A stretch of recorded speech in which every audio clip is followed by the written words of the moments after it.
नमस्कार भक्तांनो, आज आपण जाणून घेणार आहोत संत एकनाथ महाराजांची अतिशय अद्भुत आणि प्रेरणादायी कथा.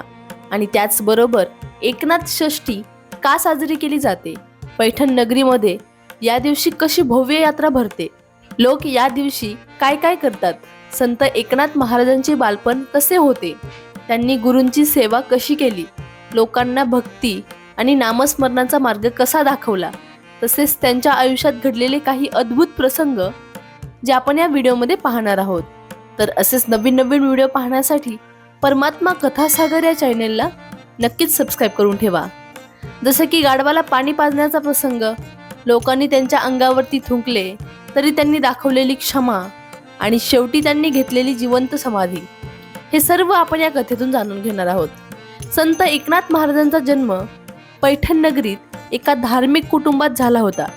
त्यांच्या घराण्यात पूर्वीपासून देवभक्तीची परंपरा होती. पण लहानपणीच त्यांच्या आयुष्यात एक मोठे दुःख आले. त्यांच्या आई वडिलांचे निधन झाले. त्यावेळी लहान एकनाथ अजून खूप छोटे होते. आई वडिलांच्या जाण्याने ते खूप दुःखी झाले होते. ते अनेकदा एकटे बसून रडत असत. तेव्हा त्यांच्या आजोबांनी त्यांना जवळ घेतले, त्यांना समजावले आणि देवाच्या कथा सांगायला सुरुवात केली. ते रामायण, महाभारत, संतांच्या कथा सांगत असत. लहान एकनाथ त्या कथा खूप लक्ष देऊन ऐकत असत. हळूहळू त्यांच्या मनात देवभक्तीची बीज पडली. त्यांना वाटू लागले की आयुष्यात खरे सुख देवभक्तीतच आहे. जसजसे ते मोठे झाले तसतसे त्यांना ज्ञानाची ओढ लागली. पुढे त्यांनी जनार्दन स्वामी यांना गुरु मानले. एकनाथ महाराजांनी आपल्या गुरूंची सेवा अत्यंत श्रद्धेने केली. ते गुरूंसाठी पाणी आणत, काम करत, त्यांची प्रत्येक आज्ञा पाळत. अनेक वर्षे त्यांनी गुरूंच्या सेवेत राहून वेद, शास्त्र, पुराण यांचे ज्ञान घेतले.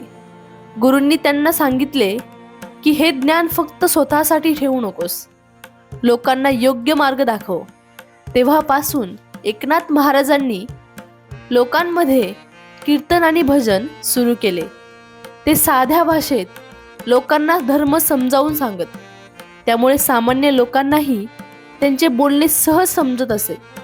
त्यांच्या कीर्तनाला हजारो लोक जमू लागले. वारकरी टाळ आणि मृदुंग वाजत असत.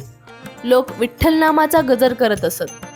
एकनाथ महाराज नेहमी सांगत असत की देव दूर नाही, म्हणूनच प्रत्येक जीवावर दया करायला हवी.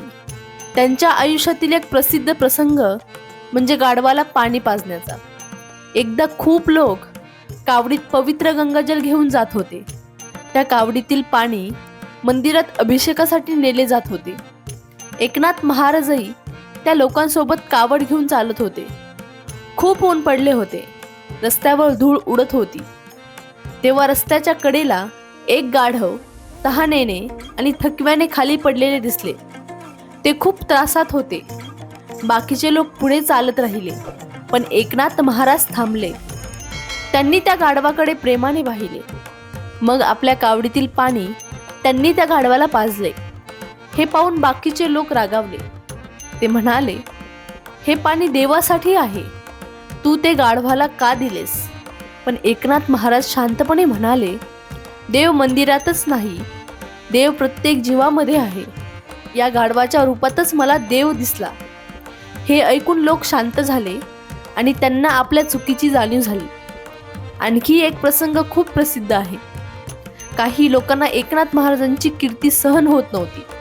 त्यांनी त्यांची परीक्षा घ्यायची ठरवली. ते लोक पान खाऊन त्यांच्या अंगावर थुंकू लागले.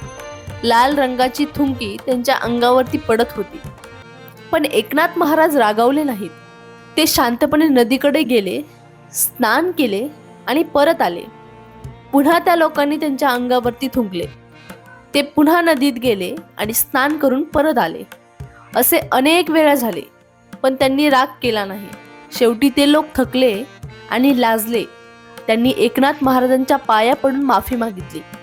एकनाथ महाराज म्हणाले, माणसाने क्षमा ठेवली पाहिजे, कारण रागाने कधीच काही चांगलं घडत नाही. हळूहळू त्यांच्या कीर्तनाची ख्याती सर्वत्र पसरली. पैठण नगरीत हजारो लोक त्यांचे कीर्तन ऐकायला येऊ लागले.